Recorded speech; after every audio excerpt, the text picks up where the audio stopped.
It's the first time I've heard the new minister, which makes me sound like the old minister, but I'm like the sub who comes in and does a lot, right? So I'm the interim minister here, and if today is your first time worshiping with us, please welcome and come see me so I can say hi to you. Today, I am here to tell you my pronouns are she and her, and I want to have our service describe for you a secret recipe that you all hold.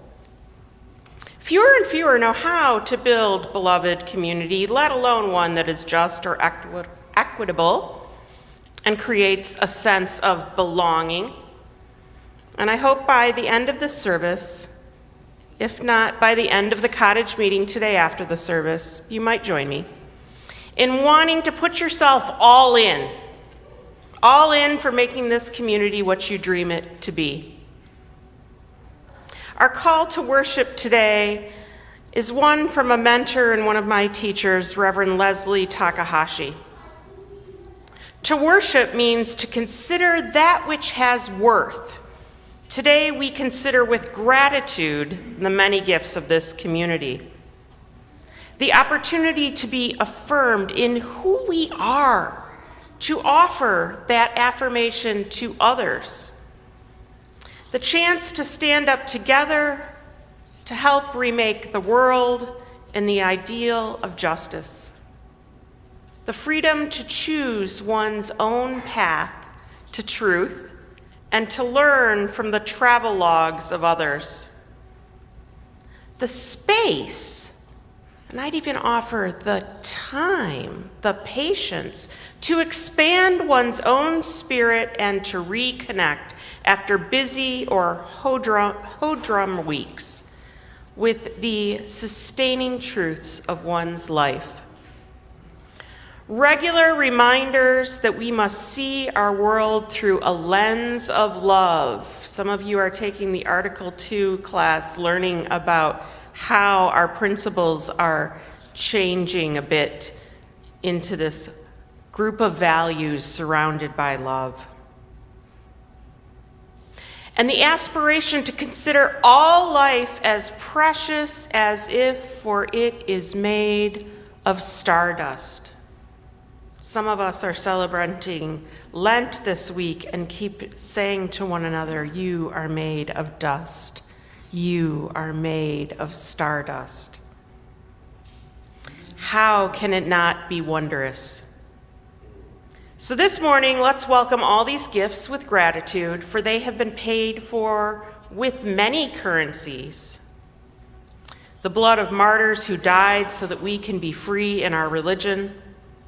The sweat of those who persisted in justice's name against hostility and adversity. The tears of those who struggle to build better lives for those in this life. The questions of our children back in the prayer ground, back there, our pray ground, as they understand the world anew and offer their understanding to us through a fresh lens. The laughter and joy of those giddy with the embrace of community. The dollars and cents of those who gave what they could and then stretched more. The infinite small acts of service that make the parts greater than the whole, done by those who knew themselves in sympathy with our purposes. So today, we consider with gratitude and humility what it means to pay it forward, what has been paid to us. And now with all this, let us enter into worship with gladness in our hearts. Good morning. Good morning. I'm Mari Van Meter, and my pronouns are she and her. For those of you at home, please kindle your home chalice as I share these words.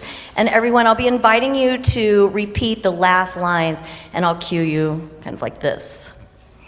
We kindle our chalice flame this morning, awakening the fire of our ancestors in our hearts, beacon of freedom held out to light the way, light of reason illuminating the path, spark of courage igniting our spirit, aglow with hope for all we endeavor to do together. Holy flame of times past, brighten this present moment. Now please repeat after me. That we may be the love. That is our center and our foundation both. That is our center and foundation both. Blessed be.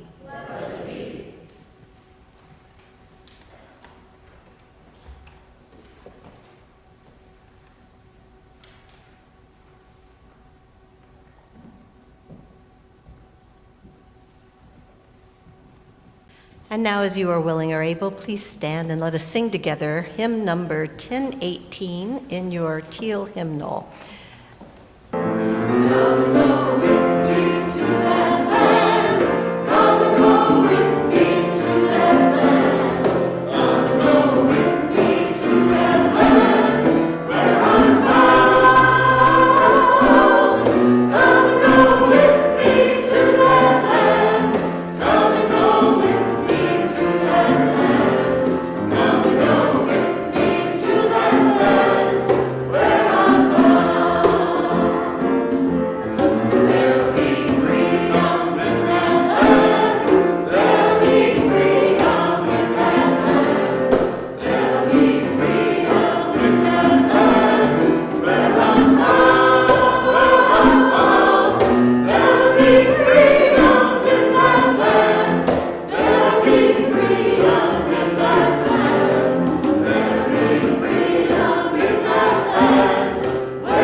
Please remain standing as we recite the words of our covenant.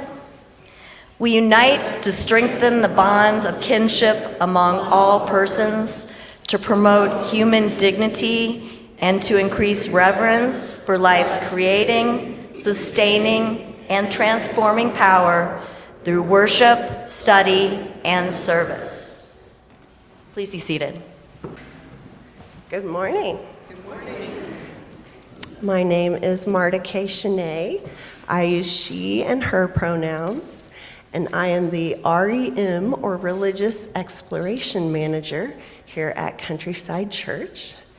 At this time, I would like to call the young and young at heart to come forward. You can sit with Rev D and hear a story. Come on down.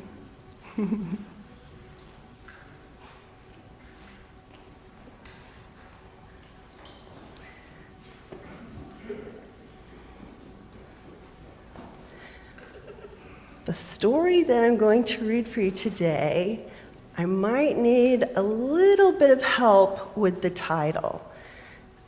What is that? The Doorbell Rang by Pat Hutchins. Now, I say I might need a little bit of help because I can say that once or twice by myself, but you'll see that that's repeated throughout the story, and I think y'all could join in with me for that part. The Doorbell Rang by Pat Hutchins. I've made some cookies for tea, said Ma. Good, said Victoria and Sam. We're starving. Share them between yourselves, said Ma. I made plenty. That's 6 each, said Sam and Victoria. They look as good as Grandma's, said Victoria. They smell as good as Grandma's, said Sam.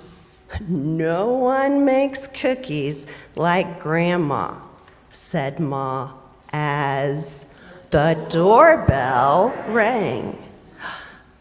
It was Tom and Hannah from next door. Come in, said Ma. You can share the cookies.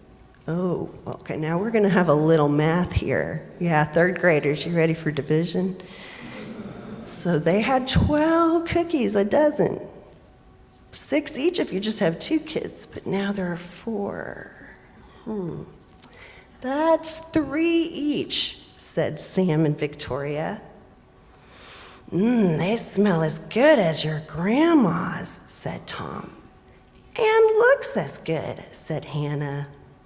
No one makes cookies like Grandma, said Ma, as the doorbell rang. It was Peter and his little brother. Come in, said Ma. You can share the cookies. Ooh, well, now we have 6. Okay.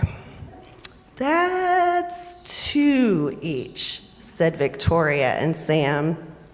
They look as good as your grandma's, said Peter, and smell as good. It seems like all the neighborhood kids are familiar with Grandma's cookies. No one makes cookies like Grandma, said Ma, as the doorbell rang. It was Joy and Simon, maybe Joy Simon, with their 4 cousins. Ooh, 12 kids now. Come in, said Ma. You can share the cookies. That's 1 each, said Sam and Victoria. They smell as good as your grandma's, said Joy. And looks as good, said Simon. No one makes cookies like Grandma, said Ma, as the doorbell rang. And rang. Oh dear, said Ma, as the children stared at the cookies on their plates. Perhaps you'd better eat them before we open the door. We'll wait, said Sam. It was Grandma with an enormous tray of cookies. How nice to have so many friends to share them with, said Grandma. It's a good thing I made a lot. And no one makes cookies like Grandma, said Ma, as the doorbell rang. All right, and now we will sing our kids off to their RE classes.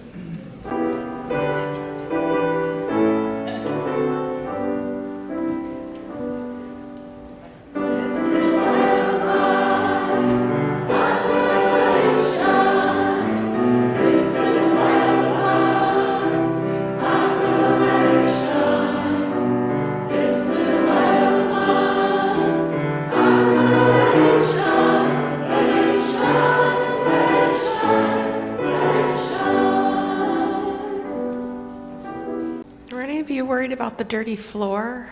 Yeah, I felt really nervous, didn't you? Yeah. I'll fix it later. All right, good. Well, we have another treat for us, our stewardship testimonial today. So welcome, Jeannie. I'll let you introduce yourself. Thank you. Hello, I'm Jeannie Scown. I think you've seen me around for a couple years now.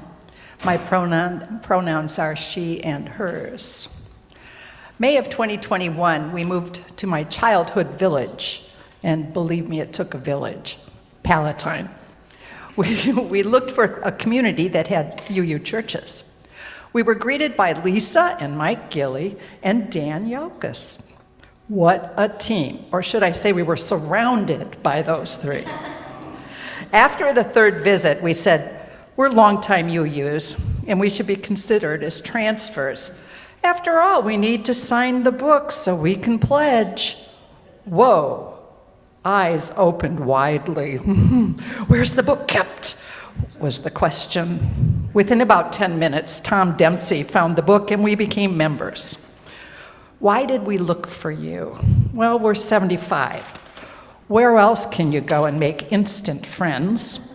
We've been members of 3 UU churches, and really, this community is by far the friendliest, the most open, giving group we've ever experienced.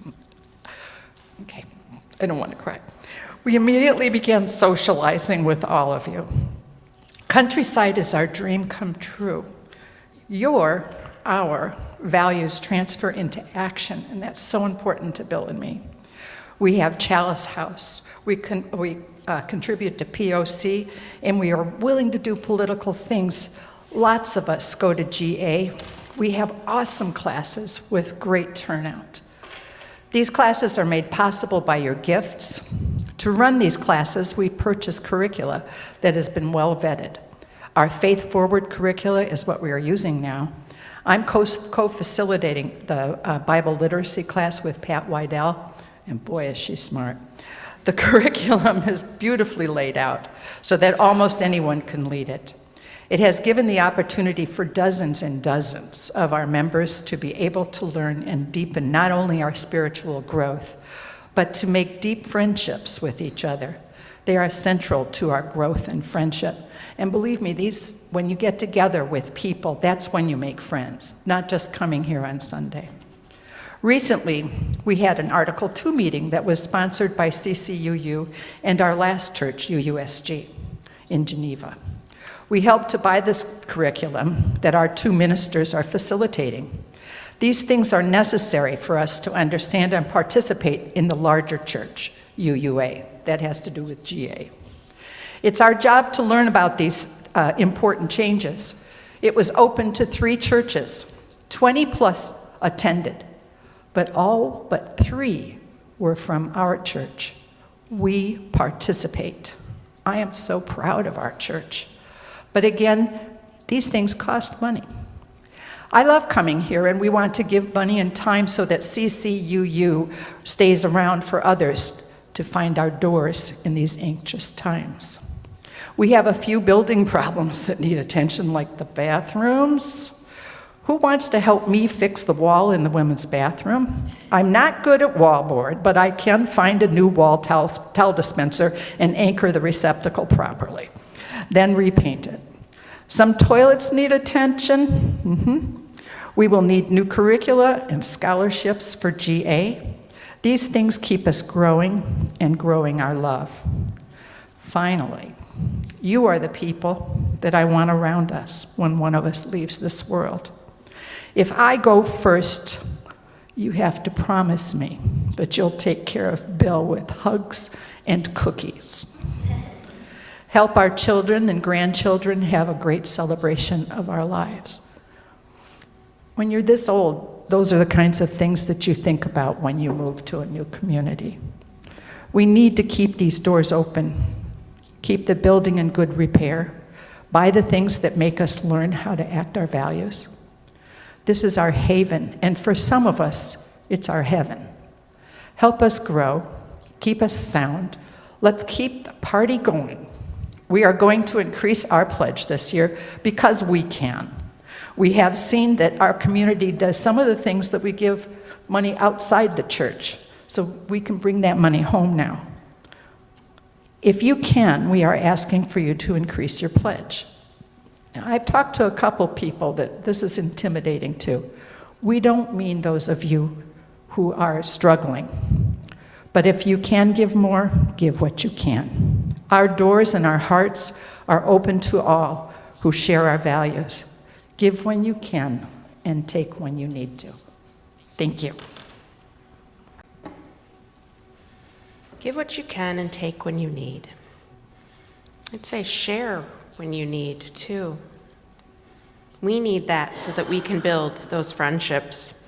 So speaking of such, I've decreed that in 2 weeks, the first Sunday in March, we're going to have a Bring a Friend to Church. A lot of you churches do this. I haven't heard if Countryside did. No one told me I missed it, so I figure that was just an oversight, and we're going to do it in 2 weeks. Knowing me, there will probably be a contest or something if you can bring, additional friends, but we'll make it fun, and I hope that you will bring some guests. You know those people that you say, they would fit right in here, or I wish they heard that message, or, they're a little different. I wonder if they would find comfort here. I have to admit, this week, we had a member pass away, and most of the members who passed away we knew really, really, really well. And we had a new member pass away. And I was really sad I didn't get even more of a chance to get to know Lenny. And the more I talked to his family, the more I realized exactly why he had found us. He was so us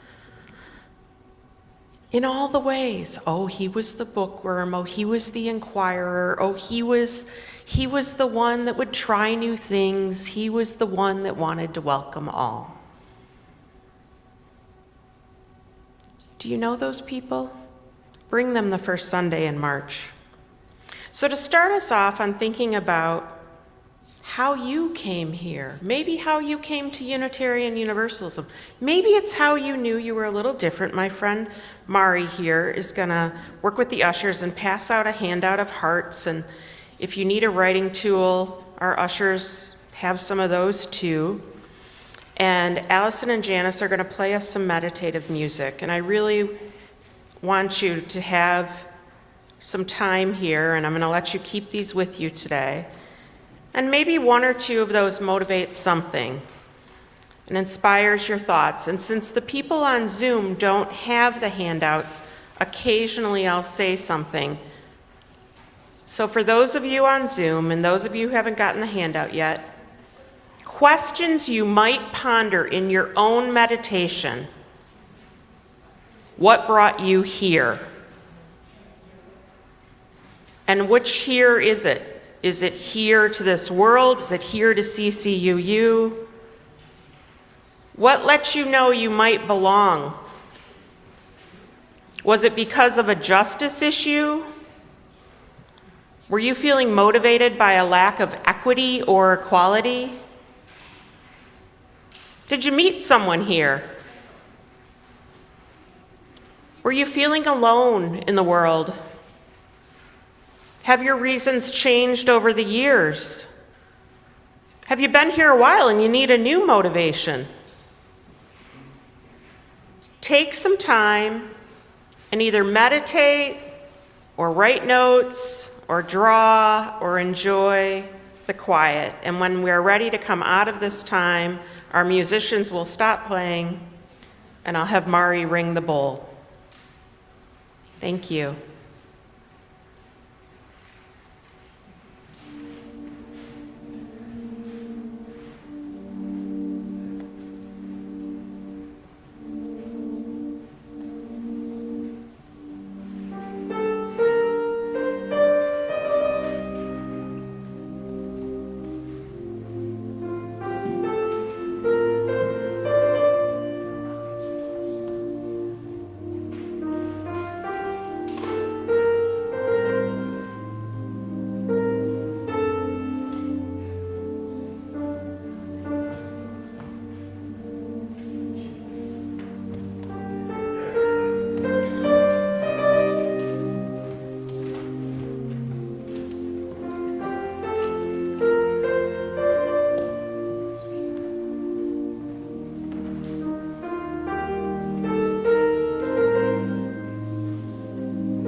Our reading today is On the Brink, from Voices from the Margins, an anthology of meditations. All that we have ever loved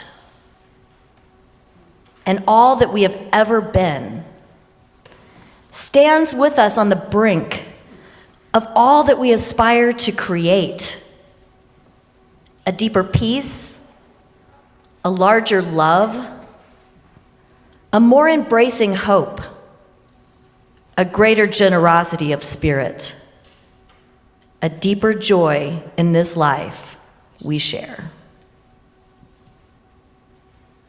There's still a war in the Ukraine.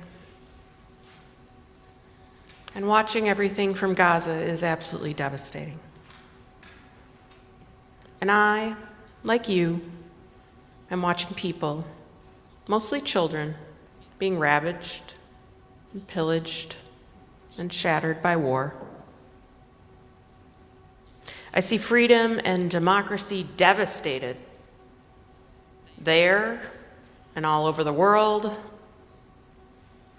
And there's an election coming, and I am really worried. Are you worried? I'm really worried.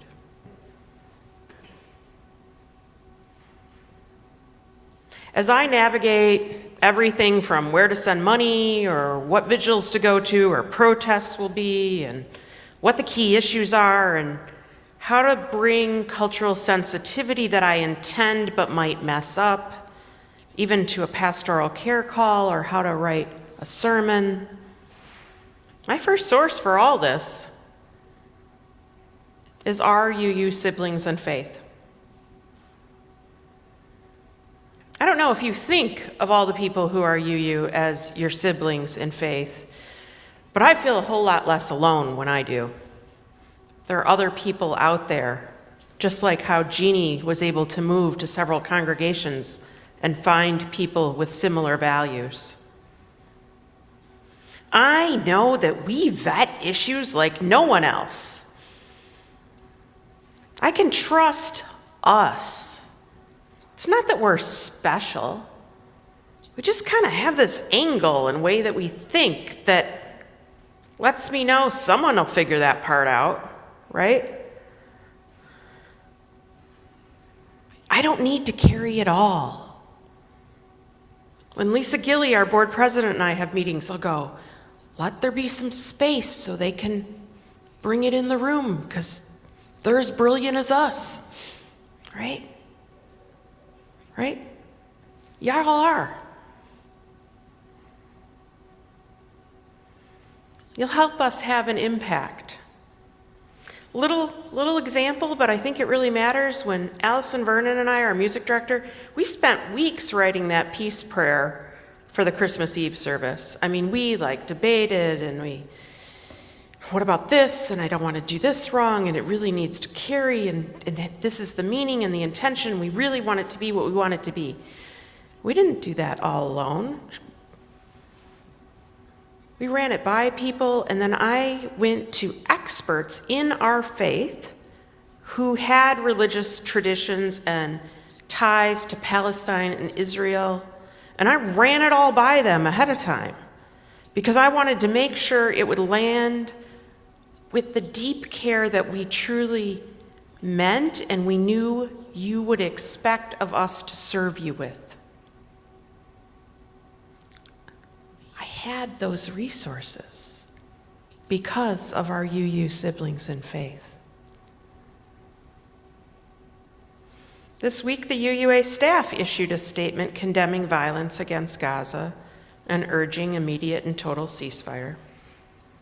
I'm not going to go into all of that. If you need a copy of it, let me know. And I put it on our social media. I'll put it in the newsletter.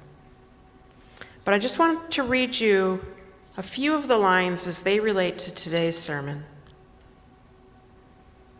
There are crystallizing moments in the course of history when, in spite the differences that exist among us, our common reverence for life demands that we speak with moral courage and clarity on the side of love.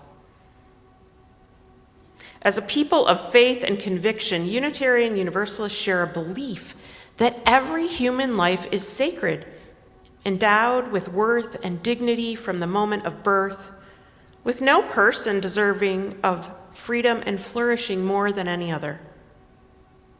Our living tradition, remember that means that our tradition changes, that's why we aren't saying the same words from 1892 or 1645 or 1342. Our living tradition has long maintained that the only hells that exist are those that we create for one another, right here on earth. Here at CCUU and in our faith, we are building beloved community and all the things that go into that word. I believe you, we, us together, all hold a secret that very few understand. And I'm challenging you to build a beloved. That means all the diversity in all the ways and all our dreams. That's what that word is shorthand for. A beloved, just, and equitable place of belonging. Not to make those folks out there have a better life. It's not for others out there. Whoa, whoa, whoa. I'm daring you to do it because we, right here in this room, we need it.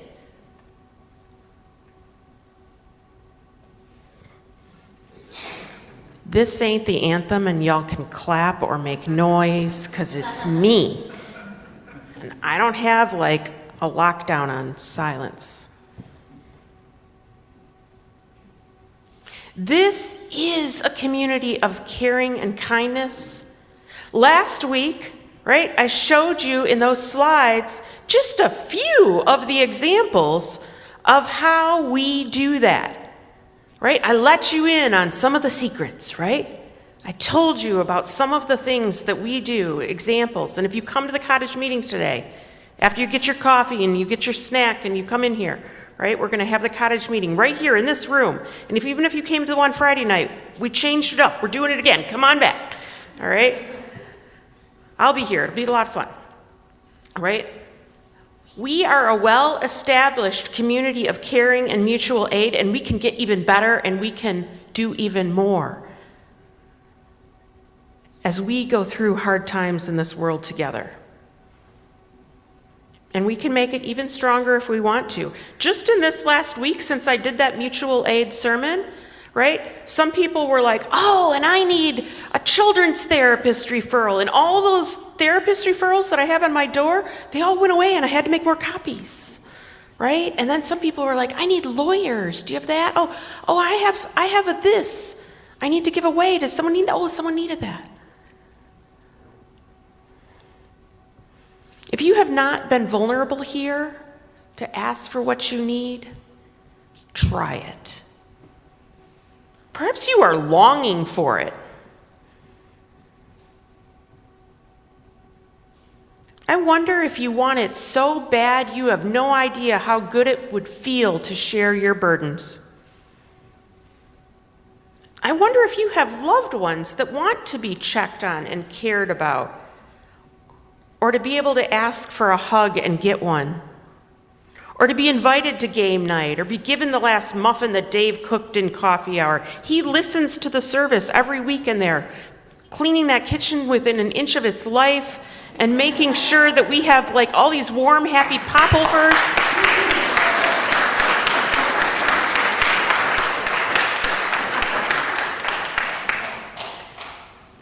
I mean, that's mutual aid. That's love being baked in and cleaned up.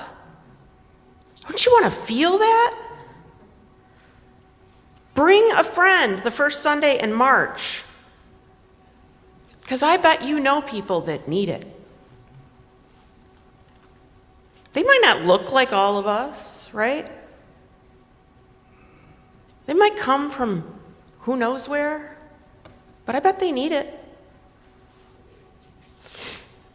I know that when I look at what's happening to democracy all over the world, I look at rights being deleted and education being attacked, and When someone wants to teach truth, I'm sure glad that I'm a Unitarian Universalist with a community to turn to.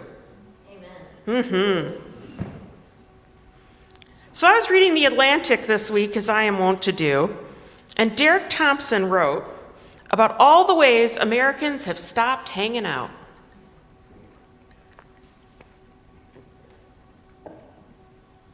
We like to blame COVID, but his article, if you check it out, proves that it was happening way before COVID. Same thing with kids. We like to blame COVID on the RE program. It was happening before that.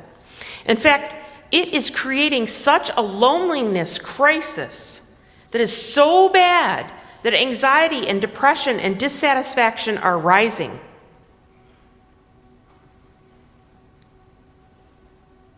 Surveys show that Americans, this is from the article, especially young Americans, have never been more anxious about their own lives and more depressed about the future of our country.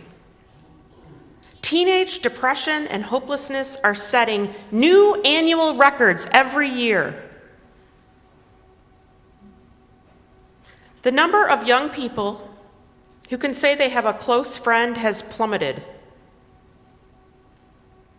Americans are so depressed about the state of the nation for so many consecutive years that NBC just released on its pollsters that they said we have never seen this sustained level of pessimism in the 30 years of us creating these polls. More than ever, people long for and need to be loved. That doesn't mean you have to agree with them. They need to be cared about and know something about them means something to someone. Americans are used to being experts at everything, and we can do it all alone.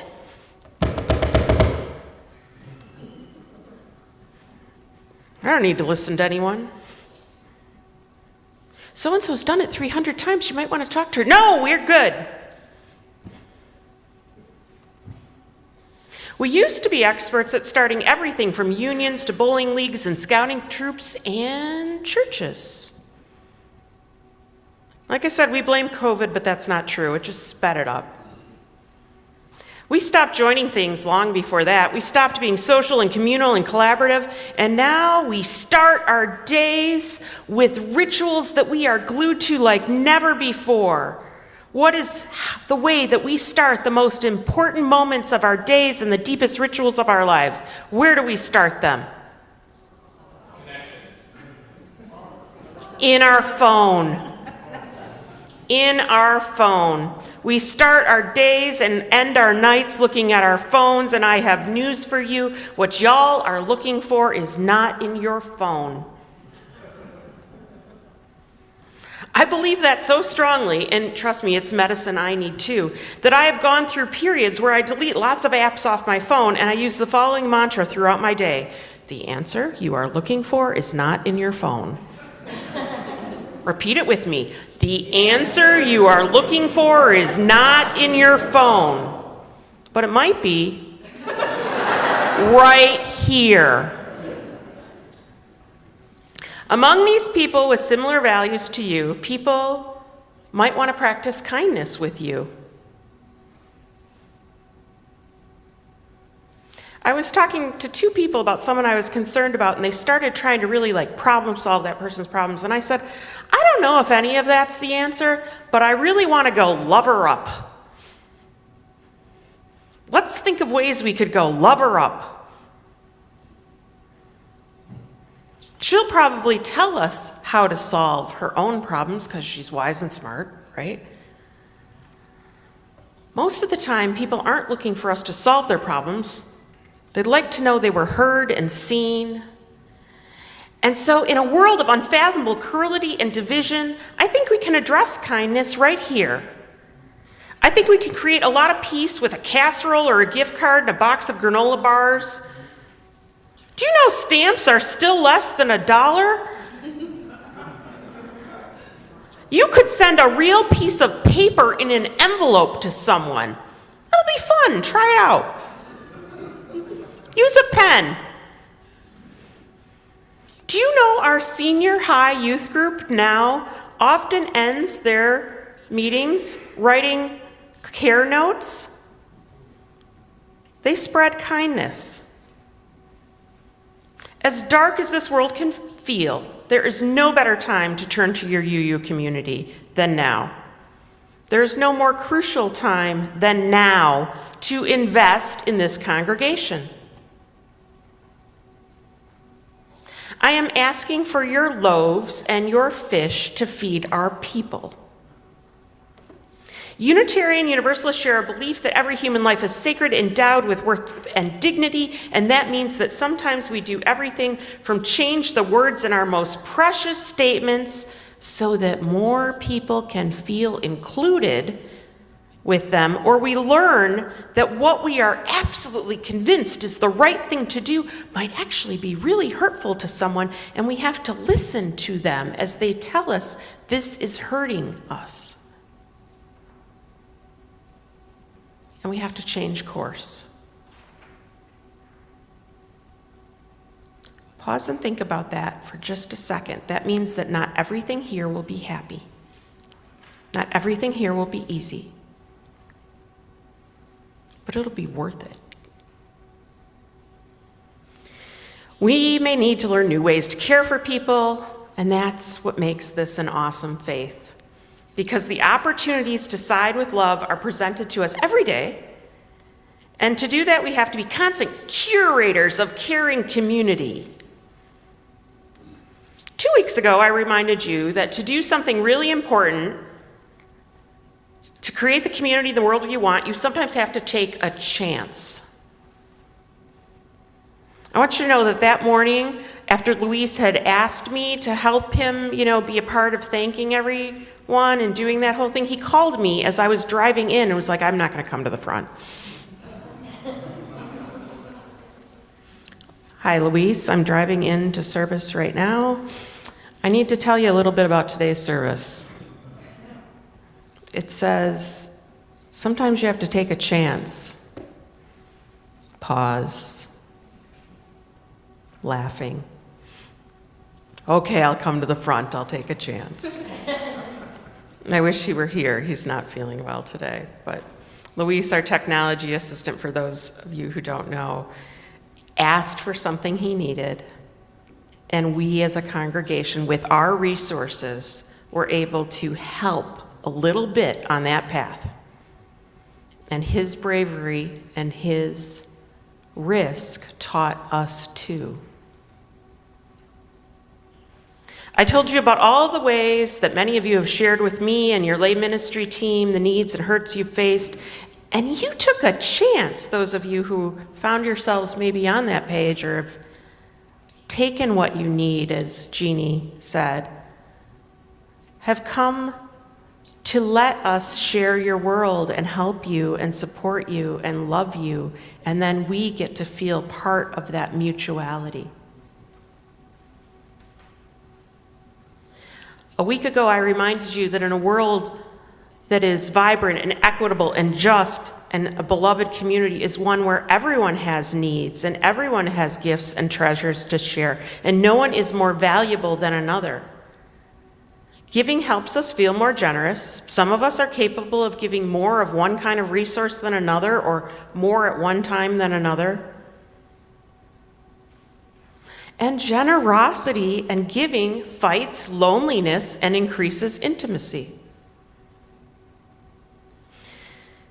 Last week I handed out word clouds and I showed you both issues this community has faced as well as dozens of ways that we have helped.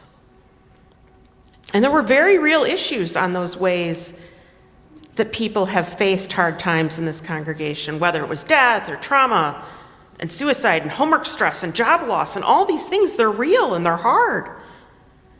And we didn't divide the list out by those who are wealthy or those who have means or those who are cuter or more clever or what zip code they lived in. No, because we are all people who need love and a community of caring. And if you want to have a community of caring, you can't have that if you don't trust one another. And you have to take a chance to build that trust. And then you have to share what's going on with you and accept the love back.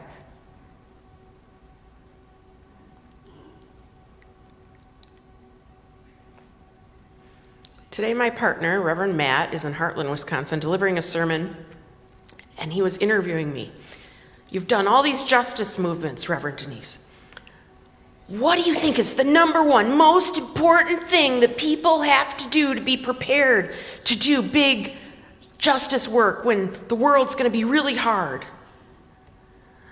He's like, is it spiritual practice? Is it learning more about an issue? I said, I've tried this a bunch of times, a bunch of ways. But over time, I think it all falls apart if people don't care about one another. And we don't trust one another. And so our congregation being a place for you to invest your time, your ideas, and your money to make stewardship a chance that you stretch yourself on into a place that you want to hang out more. Be people who hang out. Hey, let's meet at church, right? Let's do that there. If you want to grow a place that counters loneliness, and we're going to balance the needs of spiritual, intellectual, social, emotional, joyful, and beautiful, and we do that on all these teams and all that stuff that we do, right? If you want to do all that, while the rest of the world might be getting mean and not being kind and not helping one another, or not valuing truth, or understanding that spirituality or religion and ethics and comprehending those are essential parts of being human,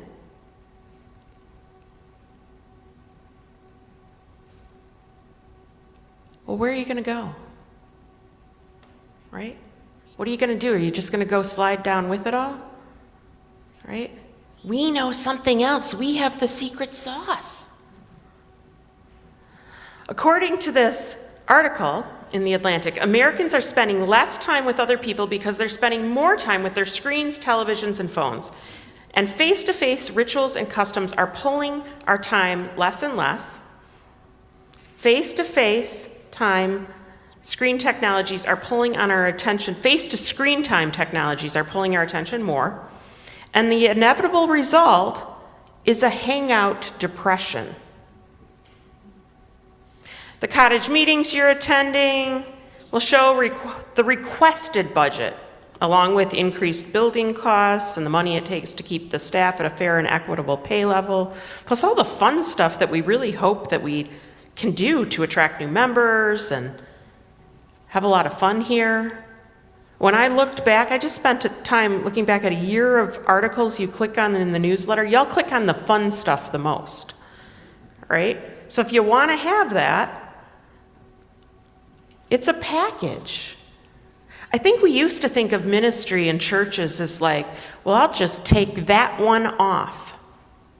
And something I'm explaining in the cottage meetings is to pull off ministry in this world where everything is multi-platform and stuff, the staff work way more on a team level than ever before, right? We can't be siloed. And we need a lot more volunteers to do things. And the more we cut from the budget, the more volunteers we need to do stuff. And we are running slim here. We debate if we can afford to send postcards to people. We debate if we can afford to send a sticker, or can we do that in color. We do all these things to make it really, really trim here. And yet we know that to support this house of love, we might not get what we're asking for. It's not really like a we and you and us, it's y'all have asked for it, right? Yet the price is so much higher than just the money or the staff it might impact. Because the congregation is the antidote to this world where uncertainty and cruelty and loneliness are getting too big. Don't we all want a pill? This is it. This is it. Now, some people will say, well, how can we possibly have enough? We'll never have enough. Oh my God, we won't have enough. That's the finance meeting.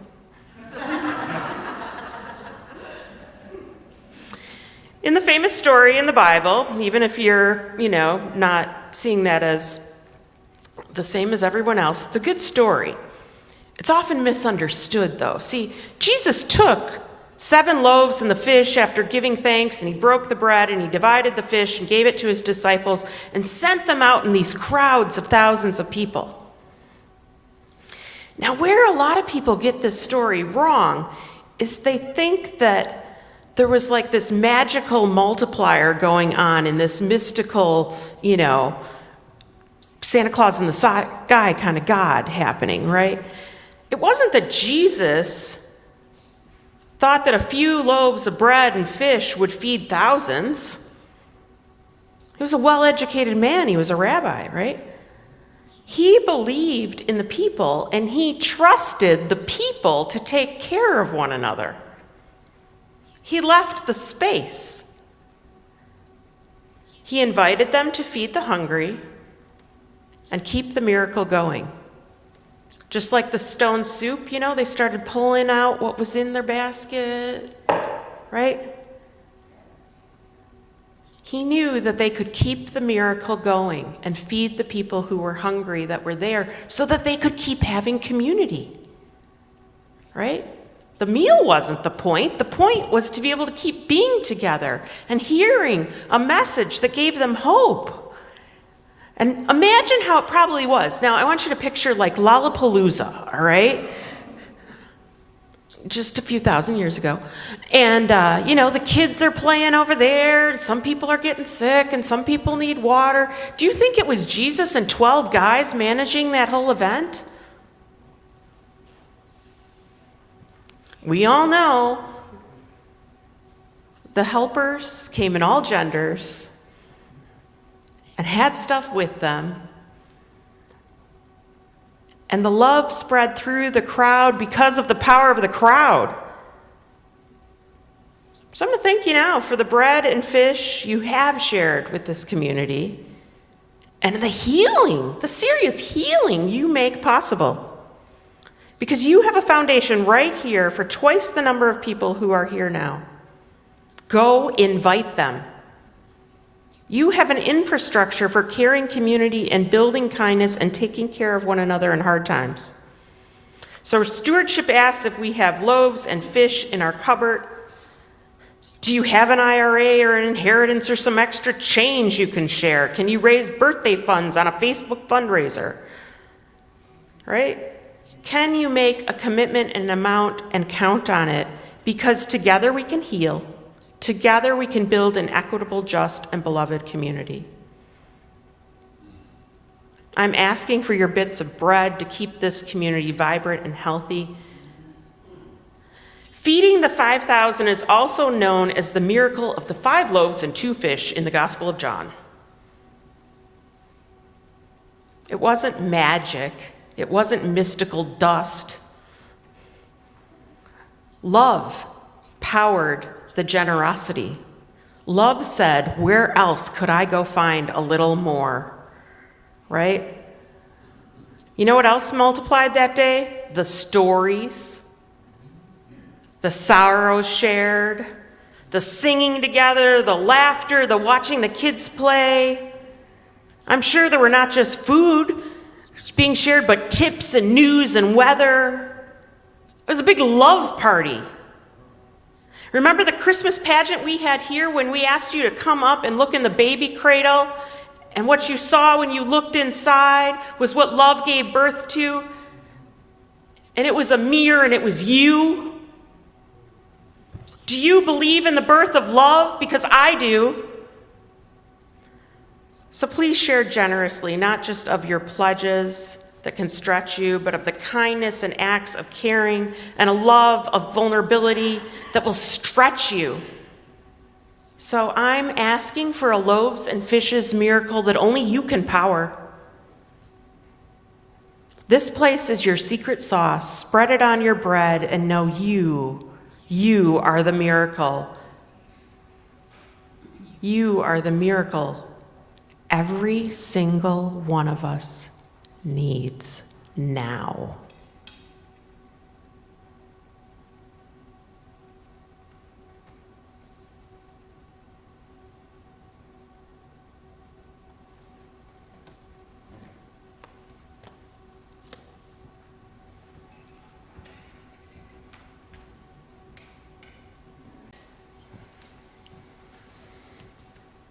Giving thanks is an important part of living in a covenantal, self-supporting community. Your financial gifts show gratitude for how our congregation supports us all. We are wildly grateful for you and this support. Without you, our mission to spread this faith of love could not evolve. Your gifts of gratitude and love will now be gratefully received.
And now let us rise in body or spirit and sing our final hymn. I think you'll recognize the tune.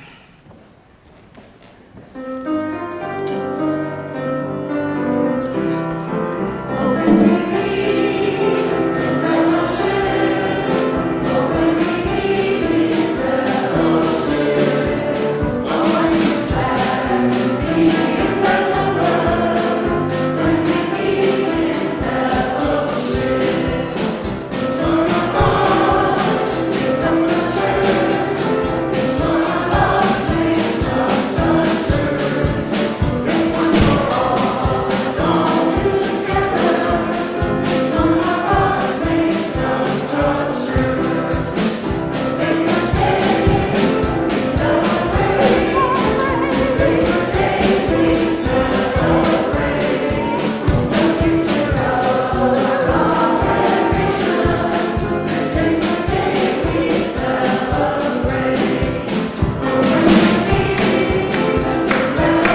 don't forget, get your picture taken, cottage meeting, come join us, because my friends, my siblings, we are on the brink of all that we have ever loved and all that we have ever been stands with us on that brink of all we want to create. So how will we choose to spend it in that wild and precious gift that we all share? Amen. Let every good person now join in.